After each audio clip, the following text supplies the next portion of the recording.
It was July 4th. Fireworks, beer, ribs on the grill. Everything looked normal. But while I was fixing lemonade in the kitchen, my husband, Thomas, was out in the barn helping clean up.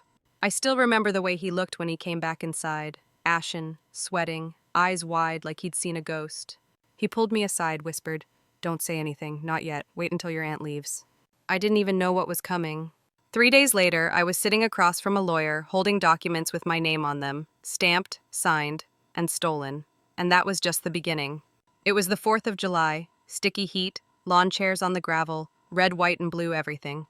The whole family had gathered at Aunt Denise and Uncle Frank's ranch just outside of Santa Fe. I was inside helping slice watermelon when my husband, Thomas, offered to help clear the old barn out back. It hadn't been touched in years, just a pile of forgotten boxes, garden tools, and the kind of dust that feels like it has memories. I didn't think much of it. That's the kind of guy Thomas is. Quiet, steady, always the first to help. He'd been gone for a while when I noticed him standing in the doorway. He looked like he'd seen a ghost. His face had drained of all color, and his hands were shaking just enough to make my stomach drop. He walked straight toward me, leaned in, and whispered, "Don't react. Not yet. Wait until your aunt leaves the barn." I froze. I glanced toward the window. Aunt Denise was still out there, humming, dragging out an old folding table, completely unaware. I wiped my hands, followed Thomas back out without a word. Inside the barn, the air was thick and still. Thomas led me toward a stack of boxes hidden behind a dusty shelving unit and an old rusted bike. He knelt, pointed at a taped-up box shoved deep into the corner behind an overturned wheelbarrow. Nothing special, nothing fancy, just a worn cardboard box, the kind you'd forget even existed. He didn't open it, just stepped back and let me do it. My fingers trembled as I peeled back the tape. Inside was a thick folder, cream-colored, labeled in neat handwriting. I pulled it out, turned it over, and there it was. My full name. First, middle, last, in ink that hadn't faded a bit. The date underneath was from 19 years ago. I looked up at Thomas. He didn't say a word. He didn't need to. His eyes told me he'd already seen it. He wanted me to find it for myself. I opened the folder slowly. Legal formatting, watermarks, signatures, a trust, in my name. The words blurred for a second before I could focus. It had been created by someone named Elaine Waverly. I stood there in silence, blinking as if that would change what I was reading. My name, my birth date, and then a detail that made my legs weak. Guardianship assigned to Denise and Frank Harmon, not adoption, guardianship, temporary, legal. My voice came out thinner than I expected. "Elaine, who is that?" Thomas swallowed hard. "Keep reading."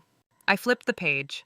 There was a handwritten letter tucked between the legal papers, folded so precisely it looked like it hadn't been opened in years. I unfolded it with the care of someone holding something sacred.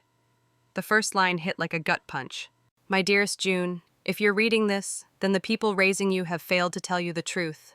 The words blurred again. My heart beat so loud I could barely hear the wind outside. Elaine Waverly, my mother. I didn't cry. Not yet. I just closed the folder, tucked it inside my coat like it might disappear again if I let it go. We stepped out of the barn just as Aunt Denise turned back toward us with a plastic container of sparklers and that same casual smile she always wore. She had no idea, not yet.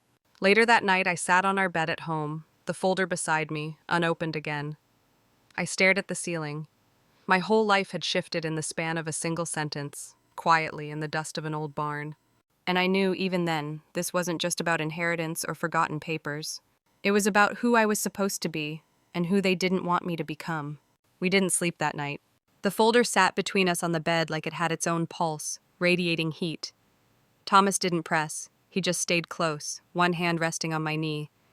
But I couldn't stop thinking about that name, Elaine Waverly, a name I'd never heard growing up, and yet it felt like it had always been humming beneath the surface, like a melody I forgot I knew.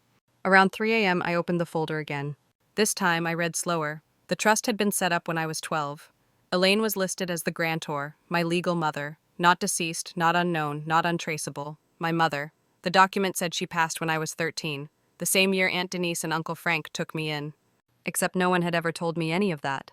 My whole life, I believed my parents were gone before I could remember. That Denise and Frank were the only people who had stepped up. The story had been told so many times, at school conferences, at doctors' offices, at holidays. It had become unshakable. But Elaine had been alive, and she'd made a plan. According to the trust, the assets she left behind were modest, but meaningful. A life insurance policy, a small portfolio of government bonds, and a deed to a property in Santa Fe registered under my name. My name. Elaine's instructions were specific.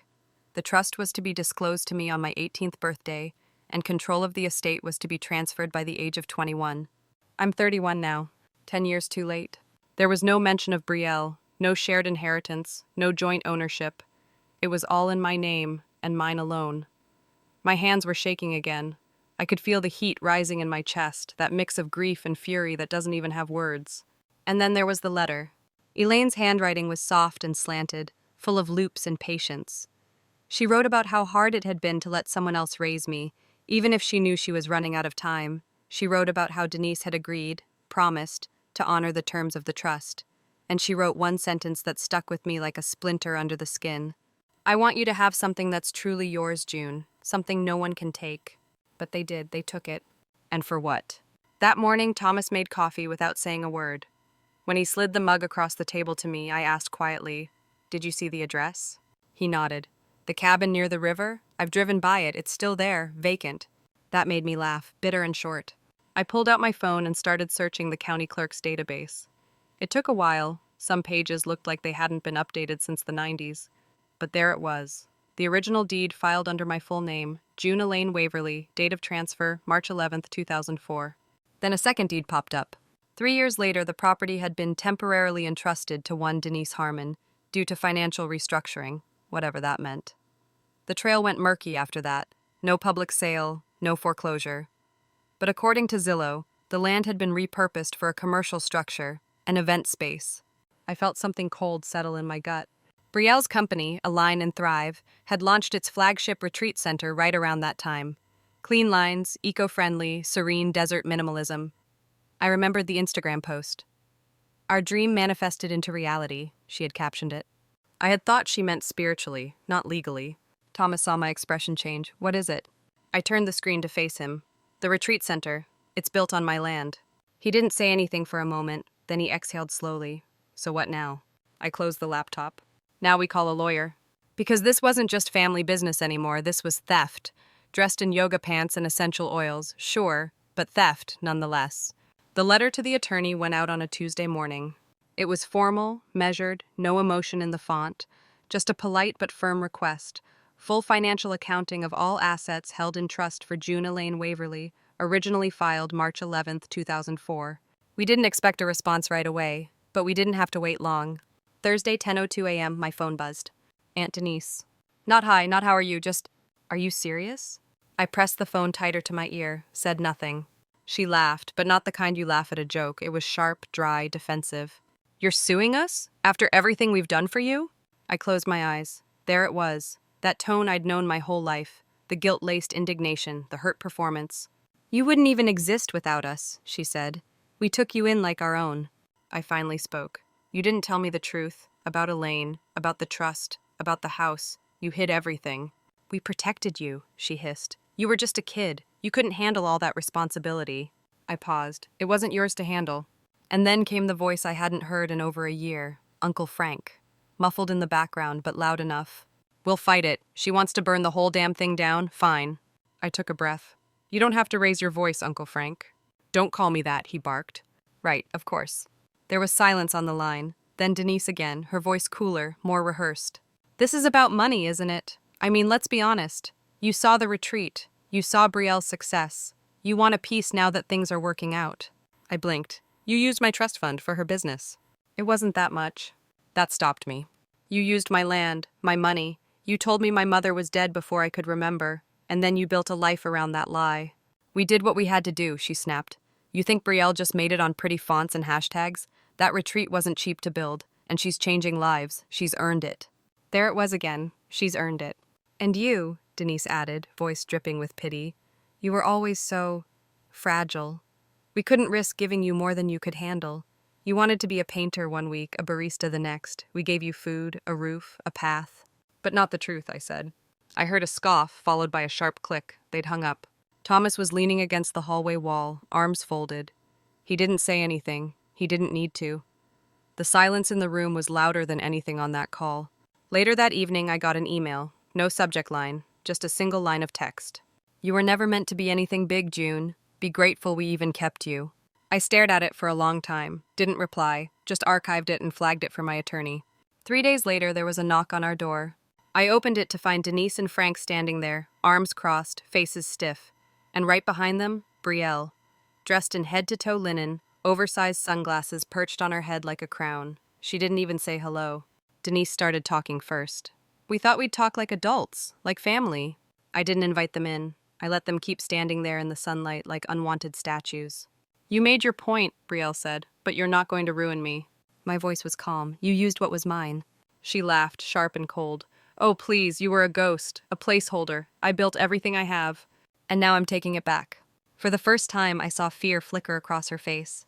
They left without another word. I closed the door, turned to Thomas, and said quietly, Let's get ready. This is going to court. The courthouse smelled like cold coffee and old paper. I'd never been inside a courtroom before, at least not for anything serious. Not for something like this. The walls felt taller than they should have been. The overhead lights too bright, everything just a little too still. Thomas sat beside me, suit slightly wrinkled from nerves. My attorney, Mr. Hadley, adjusted his files without looking up. They'll try to play the sympathy card, he said. Let them. You've got the facts. Facts. Like how Elaine Waverly created a trust in my name.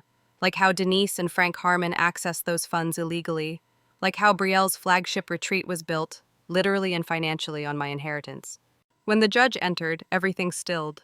She was a woman in her 60s, silver hair pulled into a no-nonsense bun, and a gaze that cut through pretense. I liked her instantly. The opposing counsel began with a story. This was a loving family who stepped in when no one else would, the attorney said.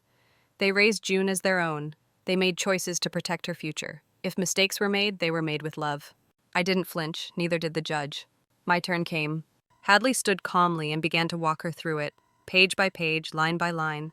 Trust documents, notarized signatures, property records, wire transfers, money that flowed from my account into shell accounts labeled education funds, business startup, estate maintenance. Then came the kicker, a marketing expense breakdown from Brielle's company, showing seed funding from a private family investment, traced straight back to the trust Elaine left for me. Their side tried to interrupt. She didn't understand where the money came from. She was just a teenager when the company started. But that wasn't true. Hadley presented email correspondences, Brielle thanking Denise for the continued support, and reliable capital. He showed a screenshot of a deleted post from Brielle's early blog. So grateful to my family for believing in my vision before anyone else did. The judge leaned forward. How old were you when you first became aware of the trust? She asked Brielle directly. Brielle fidgeted in her seat. I don't know exactly.